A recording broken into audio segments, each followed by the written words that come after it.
karena kita memulainya pada saat kuliah sudah dimulai sehingga mungkin saja terlupa.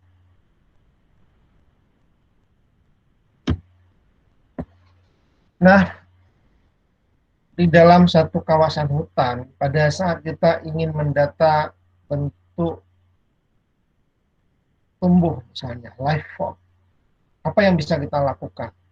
Kita bisa menghitung persentase. Persentase dari masing-masing bentuk tumbuh tadi. Ya, berapa epifit, berapa liana, berapa pohon, berapa herba. Kita bisa menghitungnya dengan rumus jumlah spesies dalam suatu bentuk hidup dibagi dengan jumlah total spesies di dalam semua bentuk hidup dikali dengan 100. Perlu diperhatikan, karena kita ingin mencari persen, jadi jangan kita kalikan 100%. Nanti nilainya salah. Dan banyak buku yang menulis itu keliru.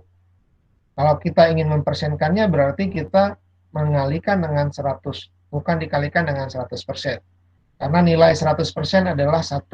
100 per 100. Berarti nilainya 1.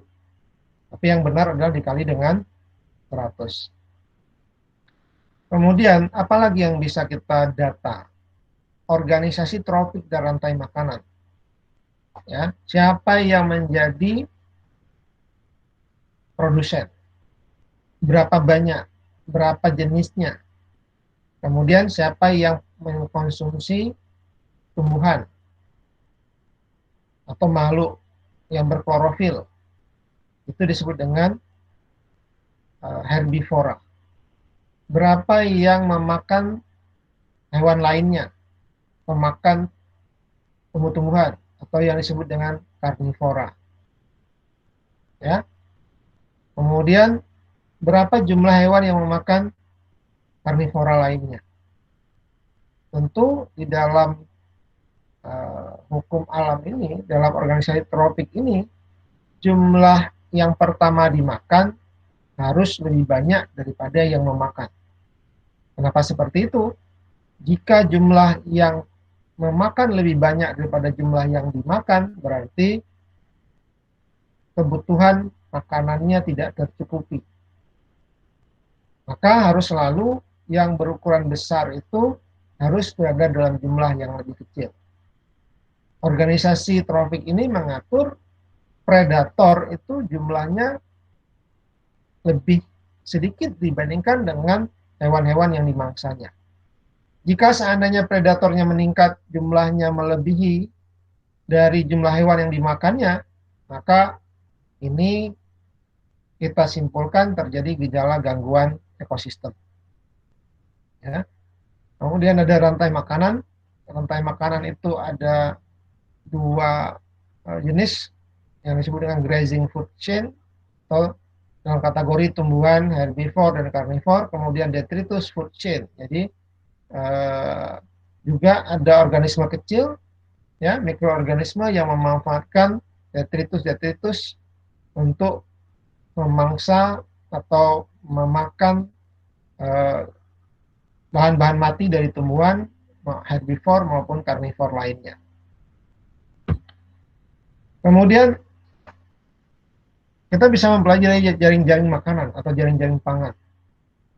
Apa yang kita pelajari? Keterkaitan antara berbagai rantai makanan dalam suatu komunitas. Jadi hubungan semua organisme dalam satu komunitas. Apa peran tumbuhan A, ya, apa peran tumbuhan B, apa peran hewan A, apa peran hewan B, bagaimana hubungan sesamanya. Nah, itu bisa dipelajari dalam jaring-jaring pangan ini. Keanekaragaman spesies meningkat, maka jaring-jaring pangan makin panjang. Ya. Jadi kalau keanekaragamannya tinggi, maka jaring-jaring pangan ini semakin panjang. Jadi studi jaring-jaring pangan berguna untuk mengetahui transfer energi di dalam komunitas. Ya, dan dia bisa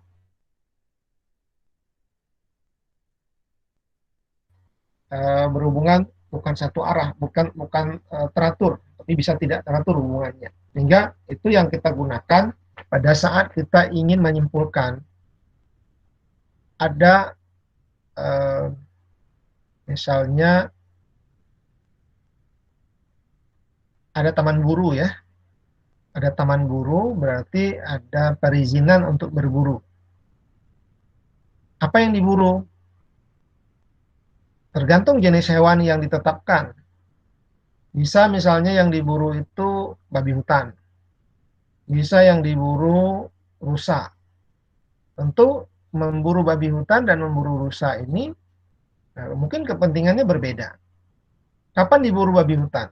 Apabila dianggap populasinya sudah semakin banyak dan mengganggu para petani, ya, sehingga jumlahnya harus dikurangi.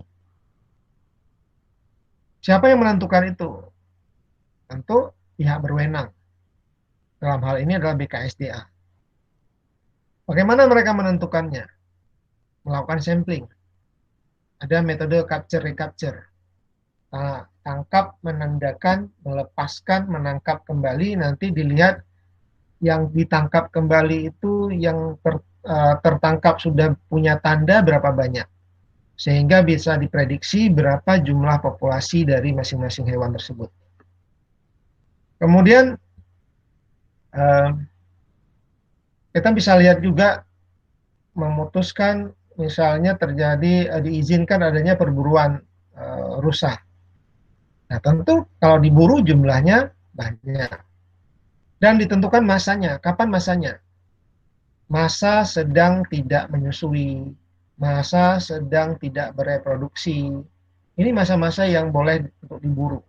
Jadi bukan sembarang waktu dan juga bukan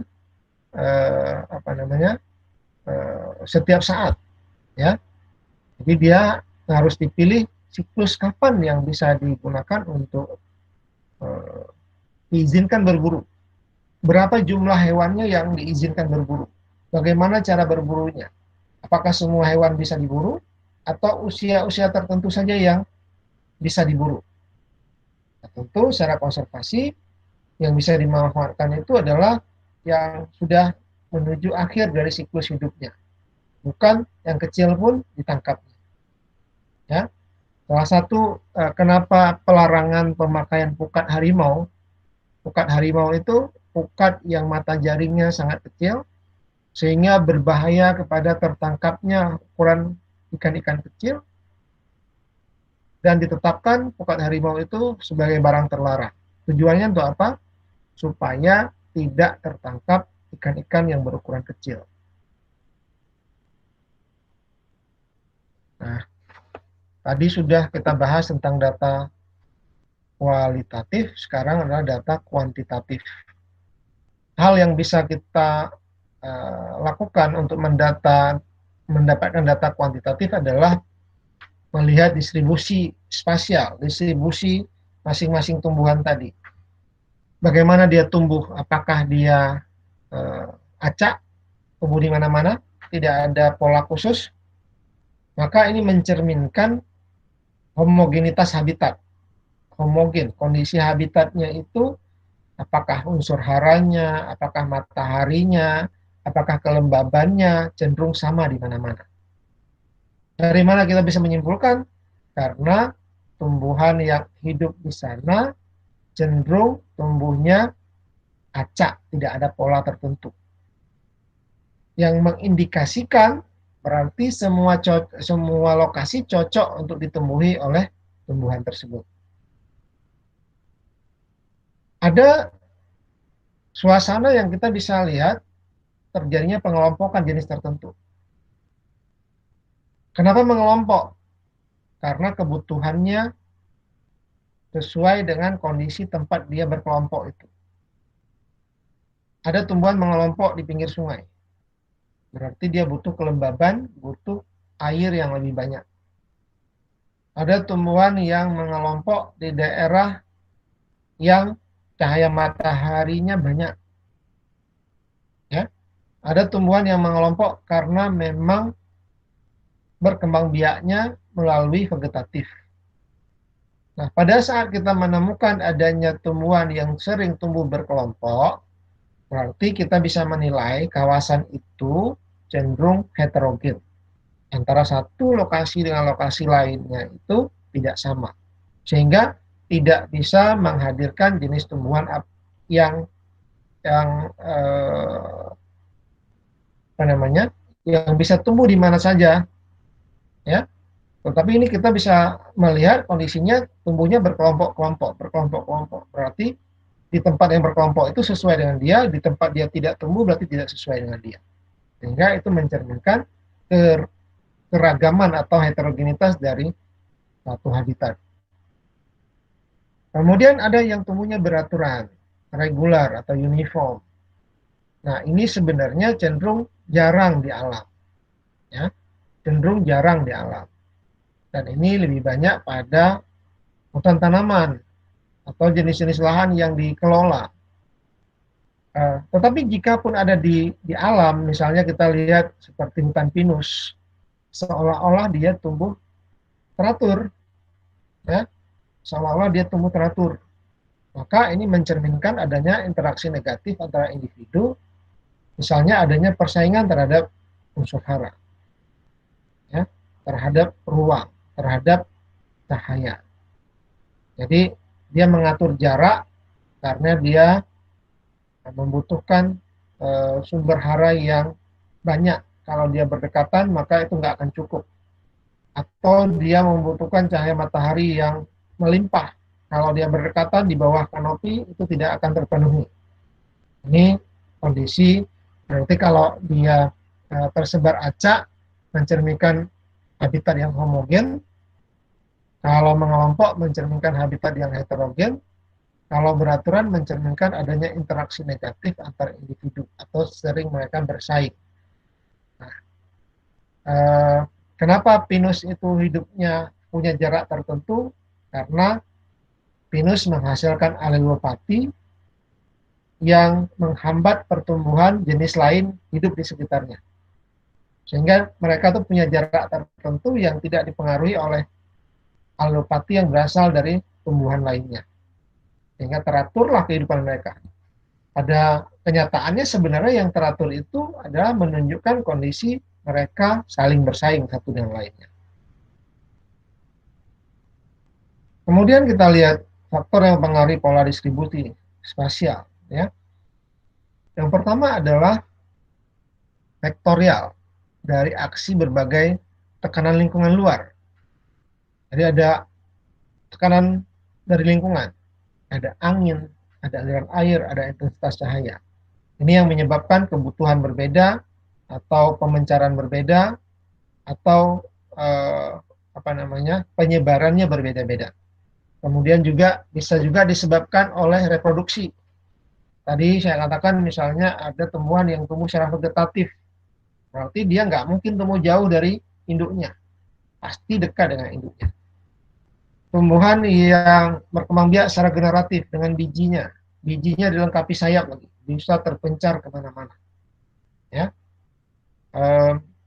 ini menunjukkan adanya hubungan reproduksi sebagai akibat dari mode reproduksi organisme. Kemudian juga faktor sosial akibat pembawaan dari masing-masing kondisi tumbuhan tersebut. Ya, kemudian juga karena kompetisi atau koaktif dari interaksi intraspesifik dari tumbuh-tumbuhan yang ada. Itu yang menyebabkan terjadinya atau terbentuknya pola penyebaran dari tumbuh-tumbuhan. Nah, data kuantitatif yang sering dan sangat-sangat sering dikumpulkan adalah kerapatan. Kerapatan itu menghitung jenis, menghitung individu dalam satu areal, dalam satu kawasan hutan. Sehingga apa yang dilakukan untuk menghitung kerapatan ini? Menghitung setiap individu yang ada di dalam lahan yang saat ini kalau kita menggunakan sampling berarti menggunakan peta ukur. Sehingga nilai kerapatan itu disebut nilai yang menunjukkan jumlah individu dari jenis-jenis yang menjadi anggota suatu komunitas tumbuhan dalam luasan tertentu, ya, dalam waktu tertentu. Kemudian kita bisa menghitung kerapatan relatif. Kenapa kita hitung kerapatan relatif? Karena data yang kita kumpulkan adalah data sampling. Sehingga kita tidak bisa mengatakan jumlah mutlak atau jumlah pasti dari satu kawasan, tetapi kita hanya bisa mengatakan jumlah relatif atau jumlah kira-kira berapa jumlah individu di dalam areal hutan secara keseluruhan. Jadi nilai relatif ini menghindari kemutlakan nilai angka yang bisa menghindari kekeliruan. Kalau kita ingin mengatakan nilai mutlak, berarti kita harus hitung satu-satu. Apa kesulitan menghitung kerapatan? Kesulitannya adalah ada jenis yang berumpun, yang mana dikatakan satu individu. Ada jenis yang menjalar, kemudian dia tumbuh lagi ke atas, di setiap bukunya itu tumbuh ke atas. Bagaimana kita mengatakan satu individu? Untuk menghindari kesulitan mengumpulkan data, maka perlu kita buat perjanjian. Perjanjian misalnya satu rumpun, ya kita hitung rata-ratanya per rumpunnya berapa, kemudian setiap ketemu rumpun itu kita mengatakan ada sekian individu. Atau ada juga kelompok-kelompok rumpun kecil yang kita anggap sebagai satu individu. Kemudian untuk jenis-jenis yang menjalar, setiap ada tunas baru, maka tunas baru itu kita hitung sebagai satu individu. Bukan sumber akarnya yang kita hitung sebagai satu individu. Tapi di mana muncul tunas baru ke atas, maka itu adalah satu individu. Perjanjian. Jadi kita buat perjanjian itu serealistis mungkin. Kemudian ada juga frekuensi. Apa itu frekuensi? Yaitu nilai besaran yang menyatakan derajat penyebaran jenis di dalam komunitas. Kita misalnya membuat ada 10 peta ukur. Dalam 10 peta ukur itu ada 100 individu misalnya. Ada di setiap individu itu 5, ada yang 10, ada yang 17, ada yang 3 misalnya. Itu adalah kerapatan. Tapi pada saat kita menghitung frekuensi, kita tidak menghitung jumlah di setiap peta ukur tadi, jumlah individu di setiap peta ukur. Tetapi kita hanya melihat ada nggak jenis A di peta ukur 1, peta ukur 2, peta ukur 3, sampai peta ukur 10. Ya, jadi ada atau tidak. Jadi dia penyebarannya seperti apa. Kalau ada di setiap peta ukur, maka pasti nilai frekuensi itu akan tinggi. Jadi frekuensi ini dipengaruhi oleh luas peta ukur. Semakin luas, maka jumlah frekuensinya akan semakin besar. Pengaruh penyebaran tumbuhan, ya, jenis yang menyebar merata berpeluang frekuensinya semakin besar. Yang tersebar acak itu berpeluang ditemukan lebih sering.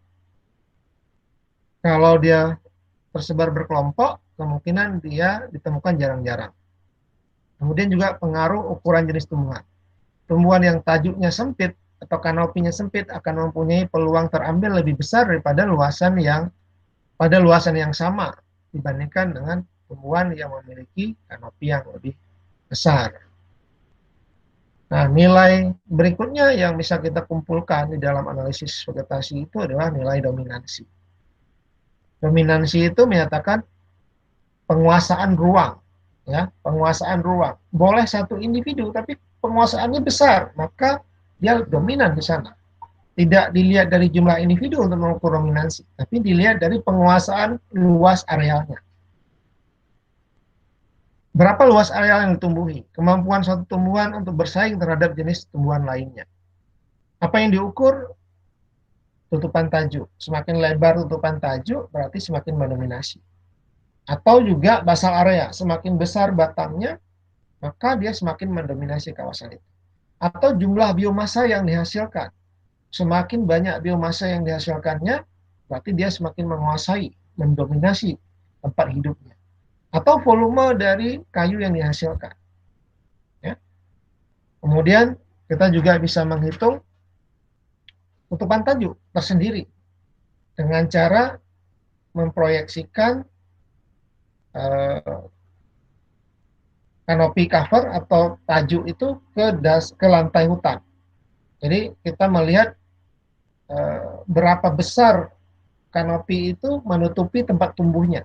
itu adalah persentase dari tutupan kanopi. Karena tumbuhan itu tumbuhnya secara vertikal ada beberapa lapis, maka jumlah tutupan tajuk dalam satu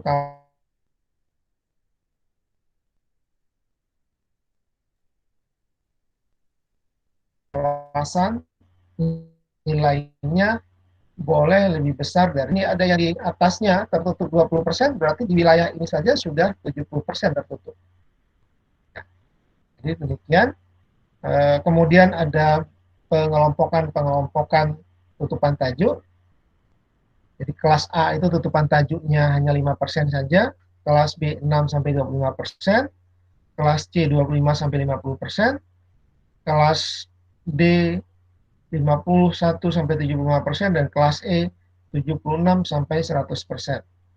Ya, kalau semakin rapat tutupan tajuknya, maka tumbuhan bawahnya semakin sedikit. Kalau kita misalnya masuk satu kawasan hutan, menemukan banyak tumbuhan bawah, berarti tutupan kanopinya bukan kelas E. Ya, kalau kita masuk kawasan hutan mudah sekali kita jalan, berarti kemungkinan tutupan kanopinya kalau bukan kelas D adalah kelas E. Nah, peningkatan tutupan tajuk meningkatkan intercepting, penghambat masuknya energi matahari ke lantai hutan. Itu yang menyebabkan tadi kalau tutupan kanopinya rapat, di dalam hutan itu mudah kita berjalan. Tidak banyak ada tumbuhan-tumbuhan kecil. Kenapa? Syarat untuk berkecambah adalah adanya cahaya matahari, adanya air. Air mungkin biji-biji itu mendapatkan air dari kelembaban yang ada di hutan. Tapi dia tidak akan mendapatkan cahaya matahari. Maka sebenarnya untuk proses regenerasi di dalam satu kawasan hutan dibutuhkan adanya celah-celah kanopi yang menyebabkan adanya masuknya energi cahaya matahari yang bisa menyebabkan tumbuh-tumbuhan berkecambah.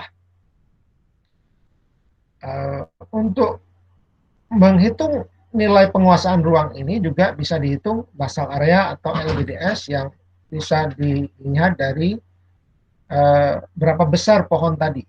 Jadi kita hitung volumenya, jumlah volumenya itu menunjukkan nilai penguasaan ruang atau dominansi masing-masing tumbuhan itu terhadap tempat tumbuhnya. Ini adalah gambaran struktur stratifikasi secara vertikal. Ya, dari bawah ini adalah lantai hutan, kemudian di atas lantai hutan itu ada yang disebut dengan understory. Understory ini juga disilakan dengan lapisan bawah. Kemudian ada canopy layer atau sering disebut dengan lapisan penutup atau kanopi. Dan yang atas ini adalah emergent layer atau lapisan penembus. Kalau kita lihat dari sisi ketinggian juga bisa dikelompok-kelompokkan. Jadi tumbuhan bawah itu di bawah 5 meter. Kemudian kanopi bawah itu 5-17 meter. Kemudian lapisan kanopi itu 17-29 meter. Di atas 29 meter disebut dengan emergent atau lapisan penembus. Dengan kondisi yang lain, ya, tergantung kondisi hutan, ketinggiannya itu bisa berubah, ya, bisa berubah. Kita bisa melihat dari dominansi masing-masing tumbuhan yang tumbuh di kawasan itu. Nah, kemudian nilai kuantitatif yang lain yang paling sering dihitung adalah indeks nilai penting, yang berasal dari nilai kerapatan relatif, frekuensi relatif, dan dominansi relatif.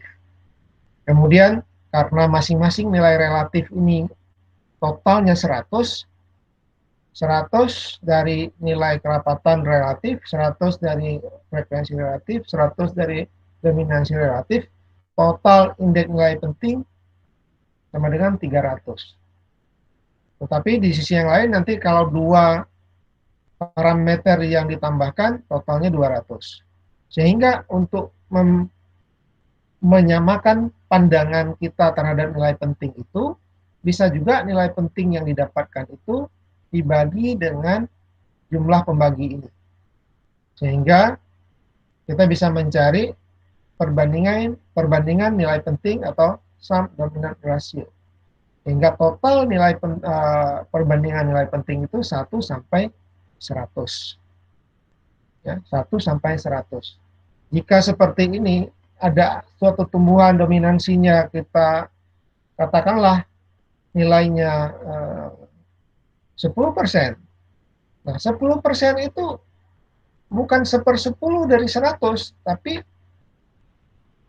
1/10, 1/300. Ya, jadi nilainya kecil. Bisa salah-salah kita memprediksi itu. Sehingga perlu dibagi dengan nilai pembaginya, nilai yang berasal dari komponen penyusunnya ini. Kalau misalnya 10 ingin kita dapatkan nilai real yang ringnya 1 sampai 100, 10 dibagi 3. Berarti nilai realnya kalau 1 sampai 100 berarti 3,3 nilainya. Ini akan saya sampaikan pada pertemuan berikutnya. Saya pikir pertemuan kita hari ini materinya kita cukupkan sampai di sini.